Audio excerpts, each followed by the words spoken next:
Olá pessoal, eu sou Thiago Penaquim, eu sou radiologista intervencionista, atuo em Campinas e na região de Campinas. Aqui do meu lado está o Bruno Dízio, radiologista intervencionista do Hospital MD Anderson, no Texas.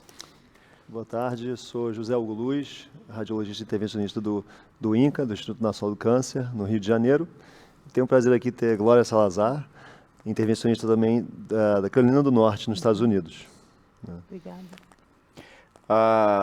Nesses próximos 20 minutos, 20, 30 minutos, o que a gente gostaria aí de absorver e tem a curiosidade, né, de saber da Glória e do Bruno, sobre qual foi a trajetória pessoal e como eles veem a trajetória, de maneira geral, dos radiologistas intervencionistas brasileiros nos Estados Unidos. Tá?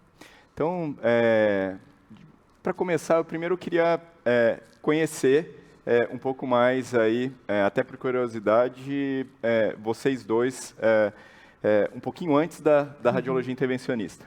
Então, eu queria saber dos dois como foi a formação em medicina, se possível até falar por que chegou na medicina, porque teve essa opção, que às vezes a gente não consegue nem saber qual foi o motivo da escolha, né? Se a radiologia intervencionista ela foi escolhida através passando pela radiologia diagnóstica antes, ou através da cirurgia, para depois terminar na radiologia intervencionista, e o que fez, né, justamente vocês atuarem nessa especialidade. Perfeito.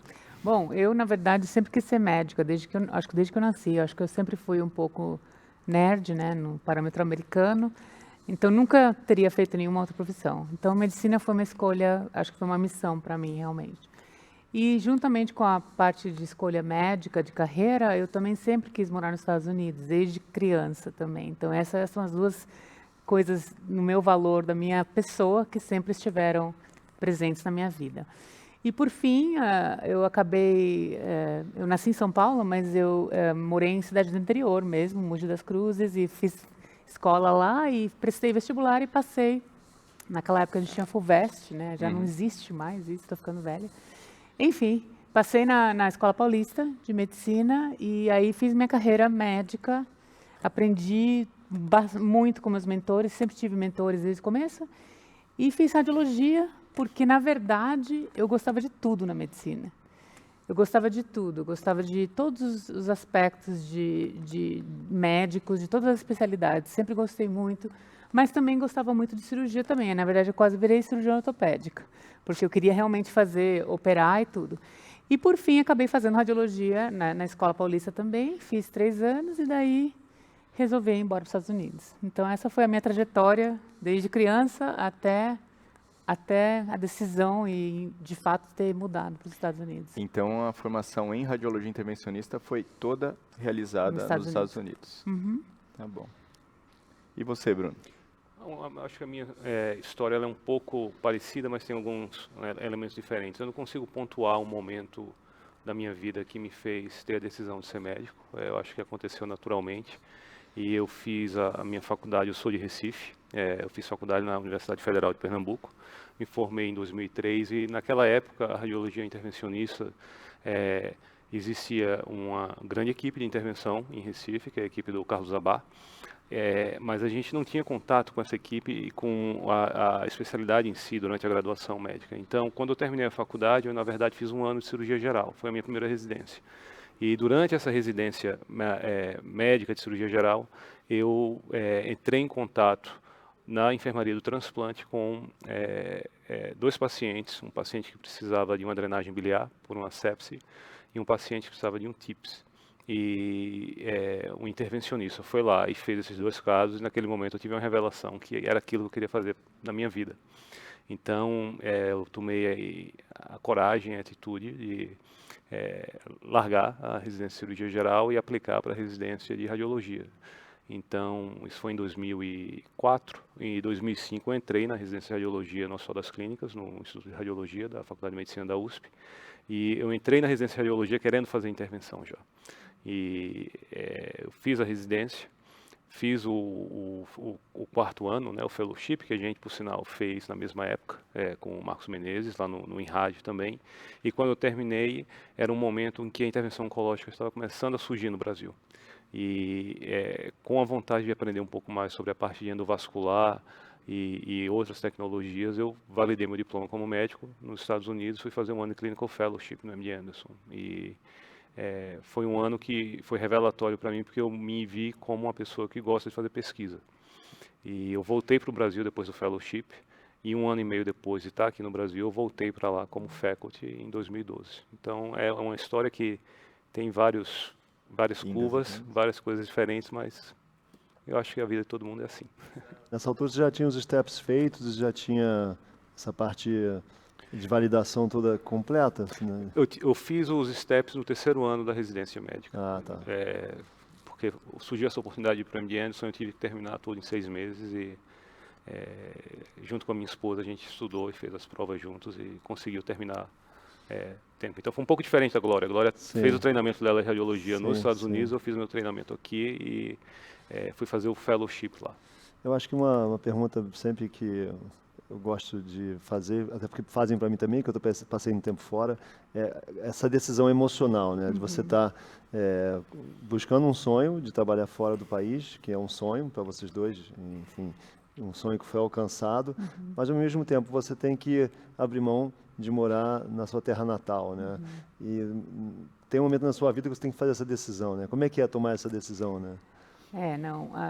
Bom, no meu caso, eu lembro quando eu passei na faculdade, tudo que eu queria ser era médica, né? E eu passei na faculdade, passei na Escola Paulista e depois tentaram me remanejar para a USP, né?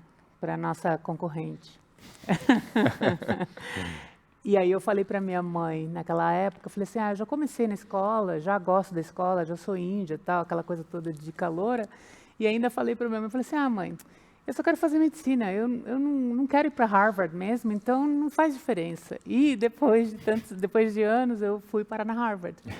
E por que eu estou comentando isso? Porque, na verdade, quando eu entrei na faculdade de medicina, eu tive um mentor desde o 3º ano de faculdade. E essa pessoa, o Edson Parisi, o Dr. Edson Parisi, gastroenterologista, hepatologista, eu fiz pesquisa básica com ele, ganhei prêmio e tudo, e isso me interessou muito, a parte da pesquisa, e por isso também foi a decisão profissional de ir para os Estados Unidos, para seguir carreira lá em relação à pesquisa. E na parte pessoal, eu, na verdade, meus pais não são brasileiros, são do Chile, então já imigraram para cá, então acho que eu já fui criada numa cultura de imigrantes, por assim dizer. Mas não é fácil na parte pessoal, porque eu não sei como é que você conseguiu estudar durante a residência, parabéns, porque realmente eu estava num clinical fellow, eu tive tempo, não estava casada, não tinha ninguém, não conhecia ninguém em Boston. Fui para Boston logo depois que o Patriots ganhou o Super Bowl, tempestade de neve, cheguei lá, nos primeiros dias eu queria ir embora. Falei assim, isso aqui não é meu lugar, esse povo é estranho. E por fim que me acomodei, me aculturei, eu estudei muito da cultura americana antes de ir para os Estados Unidos, porque isso é outra coisa também. Sim. A gente tem que saber o que a gente está falando, a gente vai... Obviamente que Bruno e eu somos líderes agora lá nos Estados Unidos, a gente representa o Brasil, mas a gente também tem que tomar cuidado com a parte cultural. Claro, você está entrando numa cultura nova, né? Totalmente. Eu não entendia por que o pessoal gostava de futebol americano. Falei, o que é isso? Coisa chata. Uma questão de respeito até onde você está chegando, né? Onde é que eu estou pisando, né? Deixa eu ver como é que as coisas andam aqui desse outro lado do mundo, né? Sim, porque você tem que se aculturar. Enfim, agora amo futebol americano, do Tom Brady, mas enfim. Mas eu acho que foi a decisão pessoal tem que ser uma decisão sua ou de família, no seu caso, né, Bruno? Não vou falar por você, mas no meu foi assim, eu quero ir e eu quero ter uma família lá. No final, acabei casando com o brasileiro lá, então tá tudo certo. Muito bom. Too much information, mas faz diferença. Bom. Eu acho que, no final das contas, quando você tem uma experiência de viver fora, que nem você teve, Zé, você, de certa forma, se amaldiçoa. Você vive com o seu coração na ponte aérea. Tem coisas que você sente falta e você mantém um carinho pela sua terra natal, o Brasil, e tem coisas nos Estados Unidos que, hoje em dia, eu me identifico bastante com alguns valores de lá. Então, é uma situação que, independentemente da decisão que você toma, eu acho que em algum momento da sua vida você se arrepende um pouco, porque você não tem preenche todos os vazios que você tem, mas faz parte do processo. Minha família, ela inteira mora em Recife, meus pais, e minhas irmãs, eu tenho uma irmã que mora em São Paulo, minha outra irmã mora em Recife, e é difícil viver longe, principalmente para os seus filhos, né, que você tem. Seus filhos vão crescendo, longe dos avós, né? Minha esposa, a família dela de Jundiaí também, então existe essa situação. Eu acho que, de certo aspecto, como a minha família de Recife e a da minha esposa era de Jundiaí, ficou um pouco mais fácil fazer essa mudança para os Estados Unidos, porque a gente não tinha um apelo de uma cidade única para conglomerar a família. Então, mas é difícil, é uma super coisa que você interessante carrega. você falar essa coisa do arrependimento, né? Eu acho que não sei, se aquele intervencionista mais novo ou o médico mais novo está pensando em ir embora, você vai se arrepender. Em algum momento você vai se arrepender. Vai surgir aquele dia mais frio, aquele domingo mais chato, aquela neve mais pesada, e vai bater aquele arrependimento e faz parte do processo. Não quer dizer que você tomou uma decisão errada. Exato. Quer dizer que só naquele momento, enfim, você sente saudade de coisas que você não tem mais, porque você está ganhando por um lado e perdendo por outro. Né? Então, como tudo na vida. Né? Uma coisa interessante que a Glória falou também, que os Estados Unidos ele é um país de dimensões continentais. Né? Então, eu costumo brincar com o pessoal daqui de São Paulo. Morei 7 anos em São Paulo e sendo de Recife, eu, de vez em quando encontrava alguém aqui que falava: você é de Recife? Tem um primo meu que mora no Maranhão. O Maranhão é muito longe de Recife, não é Higienópolis, que uma rua cruza com a outra, entendeu? Sensacional. Mas existem diferenças culturais entre o Nordeste dos Estados Unidos, que foi para onde a Glória foi, e o Texas, e a Califórnia, e a região da Flórida. Então, eu acho que a adaptação ela pode ser um pouco mais fácil ou menos fácil, dependendo de onde você foi. A minha impressão é que ir para o Nordeste, eu acho que é mais traumático, essa cisão. Sim. A cultura do Midwest americano, onde o Texas está, é um pouco mais parecido com a cultura latina por uma influência histórica. Então, eu acho que você tem que conhecer onde você está indo, mas também aonde especificamente você está indo, porque é um país grande e qualquer país tem suas diferenças regionais. Né? Eu perdi minha brasilidade em Boston, com certeza, porque as pessoas são mais frias. Perdi um pouco. Bom, talvez não tenha tido tanto impacto, mas cada escolha é uma renúncia, né? Como meu irmão sempre diz, meu irmão que é o sábio da família, o mais novo, mas ele é o mais sábio de todos nós. E a renúncia foi pesada para mim, porque a parte de família, toda vez que minha mãe ia visitar, o meu irmão ia visitar, eu ia buscar o Enzo na escola com eles, porque para essas crianças, porque o Enzo meu filho, sentia que ele não tinha família, porque todo mundo ia buscar na escola, o avô vai buscar, sei lá quem, vai fazer um date. Então aí a gente começa, né? Eu perdi festas, perdi aniversários, perdi às vezes formaturas, aqueles momentos que a gente queria estar com a família e não podia. Eu também nos Estados Unidos, acho que acontece com o Bruno, os momentos mais importantes da minha carreira, não tinha minha família para estar lá, né? Assim, até essa parte profissional, né? E aqui eu acho que você poderia ter seus pais no auditório, vendo o seu sucesso, e isso não ocorreu para mim. Acho que o meu irmão, a primeira vez que ele me viu falar no pódio, ele falou: pô, você é demais, cara, nunca pensei que você fosse tão famosa assim. Falei: pois é, vê se você me escuta agora. Legal. Mas é isso, é uma renúncia, cada escolha é uma renúncia. Sobre esse tema, eu queria fazer uma pergunta. O que vocês acham que tem de melhor e de pior no médico e na medicina do Brasil e no médico e na medicina dos Estados Unidos? Eu acho que o médico brasileiro é fantástico. O que a gente aprende na escola de medicina aqui, a nossa formação é clínica. Isso é muito importante. E a gente conversa muito, a gente já sabe, às vezes, o americano pede exame. Óbvio que esse aqui é um congresso de radiologia, mas a gente sempre faz o diagnóstico clínico antes. E isso está se perdendo nos Estados Unidos, ou já se perdeu, talvez, né? Não é uma crítica, é uma realidade, na verdade. E assim, eu sou, sem brincadeira, eu acho que o Bruno também vê isso, eu diagnostico lúpus nas minhas pacientes, porque não se perguntam aquelas coisas que a gente aprendeu na escola, na faculdade, né? Então, acho que isso é um problema. Agora, obviamente, os Estados Unidos é um país de inovação, de avanços, né? Isso não tem comparação. Então, é uma balança, eu acho, mas a parte clínica, eu acho que o Brasil, os médicos brasileiros, assim, são fantásticos. Eu concordo plenamente. Eu acho que existe uma seleção natural para quem quer ser médico no Brasil, pelo menos do ponto de vista histórico, são as pessoas que têm um compromisso, não necessariamente num grau de religioso, que você tem que ser uma catequese, mas você realmente quer ajudar o próximo. É isso. Nos Estados Unidos, como existe um incentivo financeiro para ser médico, né? Algumas vezes as relações são muito transacionais e você perde esse aspecto crítico que é você ser um clínico, ser um médico e estar lá para ajudar as pessoas. E eu concordo com a Glória, eu acho que esse é um problema geral que a gente vê no dia a dia. Por outro lado, como a Glória falou, eu acho que a medicina tem que ser baseada em rigor científico, em estudos, em ciência. E eu acho que nos Estados Unidos as coisas são feitas nesse aspecto. Eu acho que tem muito menos achismo do que em outros países. E eu acho que essa é a maneira correta de ir. Eu sempre tive a impressão que nos Estados Unidos, vocês me corrigem se eu estiver errado, porque é uma impressão minha, que o chefe de serviço está ali por mérito. Né? O cara é bom mesmo. Então, ele pode ser indiano, ele pode ser um chinês, ele pode ser um paquistanês, ele pode ser um brasileiro, ele pode ser americano. Mas se ele for muito bom, ele vai virar o chefe de serviço.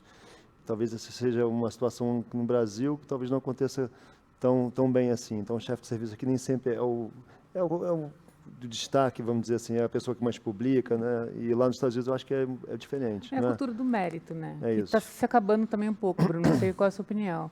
Mas, assim, eu já falei isso 2 vezes já, Bruno e eu somos líderes lá nos Estados Unidos, nas nossas áreas e nosso trabalho que a gente faz. A gente tem uma missão que é além, obviamente, paciente primeiro, mas além.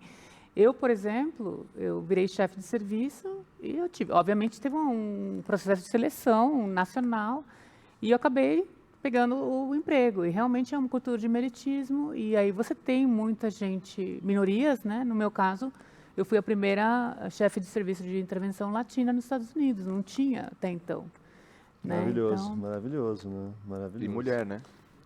Acho que mulher já mulher. tinha chefe de serviço, mas chefe lá de tinha. serviço já tinha. A Maureen Corre, que é minha chefe agora. A Alda Tan também A Alda, ela não é chair, mas ela apresenta a sociedade de intervenção, presidente, que é uma grande, não é a primeira mulher que foi Não é a presidente primeira mulher, da sociedade, mas ela é uma grande representante chefe da nossa especialidade. não, tem uma cultura do meritismo, eu acho que isso é importante, porque Isso é um eu ponto acho positivo, que, né? Sim, é respeitável Sim. e eu acho que a gente se sente também honrado, né? Porque eu acho que também às vezes as pessoas querem fazer liderança por motivos errados, né? Aquela coisa do incentivo financeiro. E eu acho que é bonito isso, eu acho que é uma coisa que realmente mantém a unidade, mantém a paixão, né, pela medicina, porque é difícil o que a gente faz, é complicado. Quando tem complicação de paciente, a gente fica mal, né? Sim. E exemplifica, né, para a geração mais nova. Se você vê que uma pessoa que estudou, teve um mérito, trabalhou, conseguiu chegar naquela posição, eu acho que aquilo manda uma mensagem para toda a comunidade mais jovem de que esse é o caminho a ser feito. Exato. Isso tem um poder imenso. Já que a gente está falando dos Estados Unidos, desculpa, Thiago, a gente sabe que recentemente foi instituído o ingresso na radiologia intervencionista diretamente da graduação nos Estados Unidos, né? Se não me engano, foi em 2012 e já formou a primeira turma que ingressou. Vocês têm algum feedback para falar para a gente sobre isso, sobre essa mudança? Vocês acharam bom? Não? Eu acho que melhorou bastante, não é que melhorou, acho que facilitou muito a disseminação de intervenção. Eu acho que a gente está vendo os resultados agora, né? E ser uma especialidade clínica já fazem quantos anos que a gente é especialidade? Também é a mesma época, Fazem uns próximos 10 anos. 10 anos. Então a gente Isso é excelente. Né? Então a gente o nosso board certification é interventional radiology, é intervenção, né? Então, eu acho que para mim positivo, aonde eu estou sentada, que é num lugar acadêmico como o Bruno, né? Não sei como impactou em relação à prática privada, às áreas rurais, né, que também existem. Não sei. Eu também acho que foi positivo o impacto. Houve também um aumento da quantidade de pessoas que se formam em intervenção, porque o que se fez foi criou-se residências médicas com caminho direto para a intervenção. Você passa 3 anos na radiologia diagnóstica, os últimos 2 anos você faz intervenção. Mas as pessoas que entram no programa de radiologia diagnóstica, eles também podem mudar e ir para a intervenção e fazer um fellowship. Okay. Então você tem 2 caminhos paralelos que levam à mesma condição e o mesmo número de anos que você treina como intervencionista. Eu acho que para o mercado é excelente, porque aumenta o número de médicos, de intervencionistas, e antes disso era 1 ano de clinical fellowship da intervenção, agora são 2. E eu acho que o elemento da atividade clínica, de ser um clínico, de ir para o andar e round os pacientes e ver o paciente na clínica, isso é importantíssimo para a nossa especialidade. Eu acho que a gente consegue fazer isso melhor agora, com esse caminho direto. Eu lembro que quando eu fazia residência em radiologia intervencionista, eu ouvia que nos Estados Unidos tinha uma procura muito grande pelo diagnóstico e a radiologia intervencionista não era tão procurada. Isso há cerca de 20 anos atrás. Como que é hoje a procura da especialidade entre os estudantes de medicina? Então, isso 20 anos foi a minha época, né? Foi a minha época, foi 2005, 2008. Assim, faltava gente para empregos, né? Tanto acadêmicos como privados. Acho que ainda não está tão assim agora. Acho que, por exemplo, no departamento nosso, a gente está faltando diagnósticos, radiologistas diagnóstico, e a gente está cheio de aplicação para intervencionista. A gente abriu uma posição faz 7 meses, 25 currículos, 25 pessoas aplicaram. É porque também tem outros motivos, mas eu acho que mudou bastante dos 20 anos. Hoje em dia é bem concorrido, os medical students, assim, tem estudante de medicina que já está publicando não sei quantos papers para poder entrar, né, e eles são agressivos num bom sentido. Eu acredito que a segunda residência mais concorrida nos Estados Unidos atualmente é a radiologia intervencionista. A primeira é a dermatologia, a radiologia intervencionista, ela alterna entre segunda e terceira com cirurgia plástica. Então, mudou. Mas essas coisas de mercado, Thiago, elas mudam. Tem momentos que você tem essa, né, e baixa, então, mas virou uma especialidade bem competitiva. Eu acho que hoje em dia, Glória, corrija-me se eu estiver errado, mas eu acho que é mais difícil você achar radiologista diagnóstico do que intervencionista, porque tem muito intervencionista. Com certeza. Com certeza. A gente está chegando no final, né? Falta um minutinho só. Sim. Eu acho que vocês dois poderiam deixar um recado assim em relação a quem é mais jovem, vale a pena, não vale a pena, se vale a pena, o que esperar. Resumir aí em 30 segundos cada um o recado que vocês querem dar para... Bom, eu acho que se você planeja uma carreira no exterior, você tem que ser persistente e acreditar em você mesmo. Eu tive muitos momentos de dúvida de mim mesma, de conseguir, né, o que a gente chama da síndrome do impostor. E eu acho que isso é uma coisa que acontece muito com os latinos em geral, brasileiros, latinos, porque a gente se sente um pouco inferior, né, em relação a ter nascido num lugar que não é os Estados Unidos, obviamente. Para mim, assim, você quer uma carreira no exterior, vá, saiba que vai ser difícil, mas você consegue. Acredite em você mesmo e persista, porque quem persiste, continua. Eu concordo, acho que é um plano de longo prazo, você tem que ter uma visão clara onde você quer chegar nesses próximos 4, 5 anos, e se você persistir, você consegue. Manter o foco e ter um norte claro aonde você quer chegar. E mais uma coisa que eu vou adicionar, que é muito importante você ter a conexão com seus amigos. Eu e Bruno, a gente se liga bastante. Bastante. E isso é muito importante também, então você cria o seu nicho. A comunidade própria brasileira dentro dos Estados Unidos, né? Brazilian Storm. In US. A gente se ajuda. A gente se ajuda, exato. Necessário. Bacana. Que bom. Obrigado, Bruno. Obrigado, Glória. Obrigada por ter. Obrigado, pessoal. Prazer estar aqui. Foi ótimo. Prazer.